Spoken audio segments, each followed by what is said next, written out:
Hello friends, I am going to teach about the air pollution. Our environment has a fine balance of various gases. हमारा जो environment है उसमें बहुत ही अच्छा balance है अलग अलग गैसेस का. Oxygen is one of the main gases we can breathe in oxygen to life.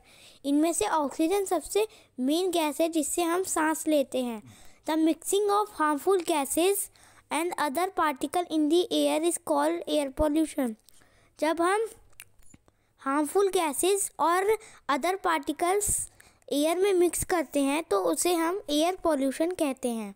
Most of the air gets polluted from burning of fuels, smoke released from the factories, burning of garbage and by volcanic eruptions. ज़्यादातर जो gas होती है वो किससे polluted होती है? जब हम फ्यूल्स को बर्न करते हैं, जलाते हैं उन्हें, जब फैक्ट्रीज में से स्मोक रिलीज़ होता है, जब हम गार्बेज को जलाते हैं, या फिर वॉल्केनिक इरप्शंस होती है. ये नेचुरली है. Breathing in polluted air causes many disease and many other health problems. अगर हम पॉल्यूटेड एयर में सांस लेंगे तो हमें कई डिजीज़ भी हो सकती हैं और कई हेल्थ प्रॉब्लम्स भी हो सकती हैं. Burning of coal, wood and petrol increases the level of carbon dioxide in the air. जब हम कोयल, वुड और पेट्रोल को जलाते हैं तो कार्बन डाइऑक्साइड जो होती है उसका एयर में इंक्रीज हो जाती है, बढ़ जाती है. The increasing level of carbon dioxide in the air causes global warming.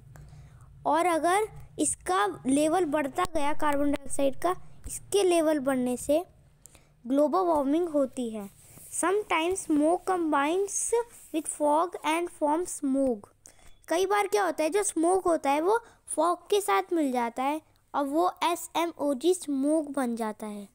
Breathing in smoke causes asthma. अगर हम इस स्मोक में सांस लेंगे तो हमें अस्थमा और कई और बीमारियां हो सकती हैं. Plants also can not prepare their food in polluted air. जो प्लांट्स हैं वो भी अपना फूड अच्छे से नहीं बना पाते इस पॉल्यूटेड एयर में. उन्हें साफ़ हवा चाहिए. Ozone layer protects us from ultraviolet rays. जो ओजोन लेयर होती है वो हमें सन की अल्ट्रावायलेट रेस से प्रोटेक्ट करती है. These rays can cause skin cancer and many other diseases. और अगर ये रेस अर्थ पे पड़े, हमारे ऊपर पड़े, तो इनसे हमें स्किन कैंसर और अलग अलग डिजीज़ हो सकती है. Ozone layer also gets affected due to increase in the level of air pollution. लेकिन जो ओजोन लेयर है वो भी अफेक्ट हो रही है. एयर पॉल्यूशन का इतना बढ़ गया लेवल कि उसमें एक होल हो गया है जिससे उसकी अल्ट्रावायलेट रेज आ रही हैं और स्किन कैंसर बहुत तेज़ी से फैल रहा है. Ways to prevent air pollution. अब हम एयर पॉल्यूशन को प्रिवेंट कैसे कर सकते हैं? Burning of plastic waste should be strictly avoided. जो हम प्लास्टिक वेस्ट को जलाते हैं वो अवॉइड होना चाहिए, वो बंद होना चाहिए. Burning of fossil fuels should be reduce.